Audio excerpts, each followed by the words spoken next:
이거 공부하고 나서 이제 계산을 해보니까 이자율이 나오잖아요. 못 내도 130은 내야 되겠더라고요. 이자. 얘한테 이제 그런 얘기를 했죠. 네가 집을 매매를 해서 2억 5천이나 3억의 집을 사서 대출 이자를 내면은 기본 한 5, 6천은 들어가지만 또 이자도 이만큼 내야 된다. 내가 몰랐을 때 몰랐지만 이거 너무 아깝지 않냐. 겉만 좋은 집에서 사는 거다. 그러니까. 네 집에서 네가 월세 사는 거야. 150만 원짜리. 근데 엄마가 이거를 배워보니까 차라리 그 돈 네가 모아놓은 거 한 6, 7천으로 우리가 최대한 돈에 맞게끔 경매를 한 3개 받으면 한 그래도 한 90만 원에서 100만 원은 받겠더라.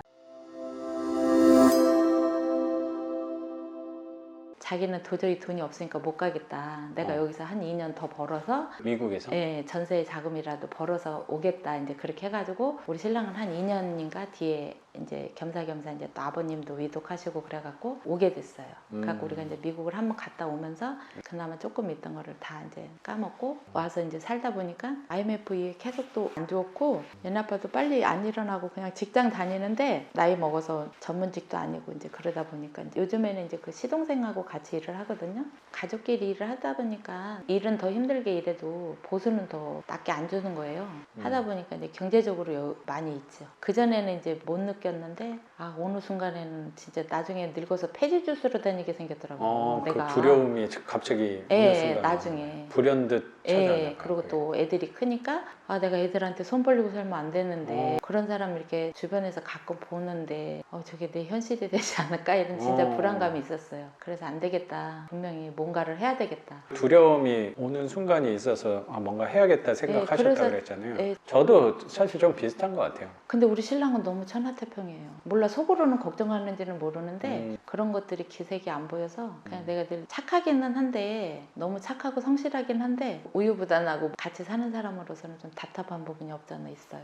내가 이제 전선에 뛰어들게 되는 거지. 이 남편만 믿고 있다가는 이거 나는 폐지 주스로 갈 것 같은 거야. 굶어 죽진 않지만 내가 늙어서는 폐지 주스로 가야 될 것 같은 거야. 힘들 수도 있겠구나. 진짜. 위기의식.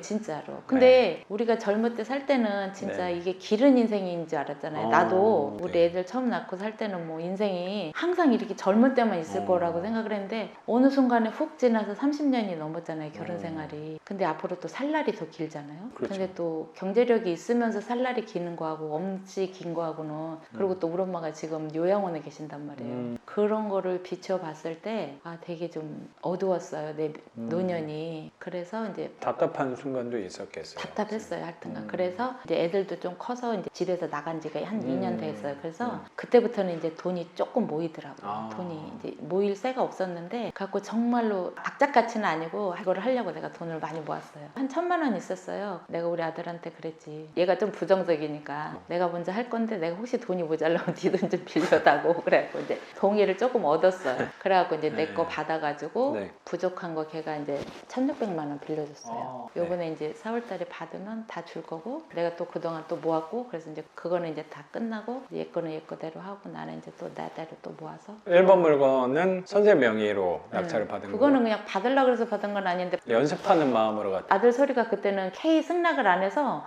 인감을 안 띄워줬던 거예요 그때. 그래가지고 그냥 내 거 그냥 돈은 걔가 빌려준다 그랬으니까 그냥 일단 내 걸로 한번 해보자 그러고 갔는데 덜커덕 된 거고. 그래서 걔가 이제 그거 잔금 치를 때는 걔가 근데 아드님이 그래서 첫 번째 물건 할 때는 돈을 융통을 해줘서 잔금을 낼 수 있었던 거고, 근데 아드님이 아까 말씀하셨듯이 투자에 대해서 걔는 되게 부정적이에요. 굉장히 부정적이었다고 했는데 걔는 주식도 안 해요. 뭐 부동산 투자, 이 월세 이쪽에 부정적이었다기보다 투자에 관해서 그렇게 관심이 크진 않았다라고. 지도 뭐를 하고 싶긴 싶은데 걔는 좀 약간 그런 투자성, 걔는 그런 거는 성향을 보니까 안 좋아하더라고요. 지네 아빠 쪽인 것 같아. 그랬는데 돈은 좀 성실해서 잘 모았더라고요, 걔가. 그래갖고 이제 아파트를 청약을 넣으려고 늘 이렇게 보고 있더라고요. 근데 내가 요즘 아파트들이 보통이 3억, 4억 되잖아요. 3억, 4억도 뭐 저렴한 편이라고 그렇죠. 그런데도 생각해요. 뭐 하여튼 인천에서 그래도 뭐 그냥 웬만한 거 살라 그러면 2억 5천, 3억은 있어야 되더라고요. 여자친구도 있고 하니까 이제 집을 알아보다가 그 전에 이거 계산을 할 줄 몰랐는데 이거 공부하고 나서 이제 대출 계산기를 이제 알고 무조건 내가 사고 싶은 집에다가 계산을 해보니까 이자율이 나오잖아요.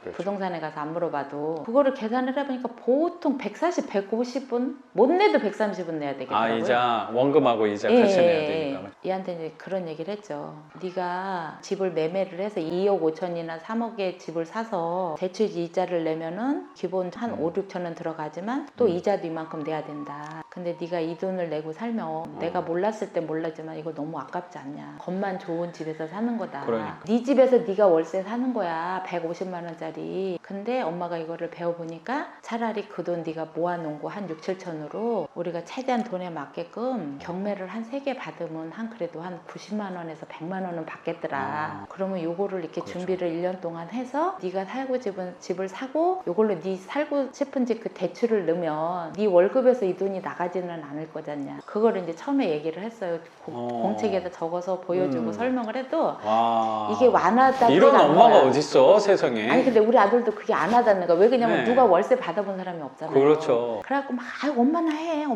막 이러더라고. 아 그러니까 그거를 약간 정리를 하면 청약에 3억에서 4억 정도 덩치에 되는 물건을 내가 신혼집으로 그거를 걔는 만약에 꿈꿨어요.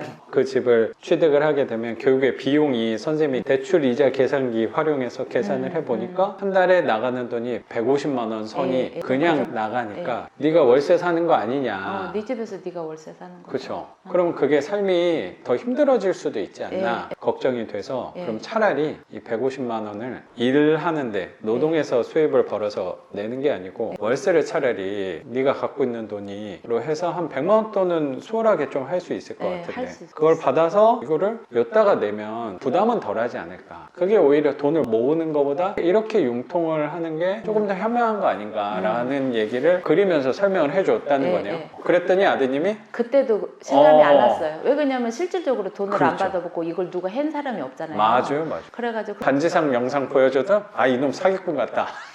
사기꾼이라 그랬어. 아 맞아요. 그런 생각이 당연히 들 수 그러면서 있다고 엄마나 해, 생각해요. 엄마나 해. 그냥 음. 엄마나 그냥 알아서 그냥 하나씩 살살 해 막 이랬어요. 그래 그랬는데 이제 내가 덜커덕 받았잖아요. 그러니까 금액을 얼마에 받았어 이러더라고 우리 큰아들. 네. 그래서 얼마에 받으니까 그 돈 비싸게 받은 거 아니야? 나한테 막 이러더라고.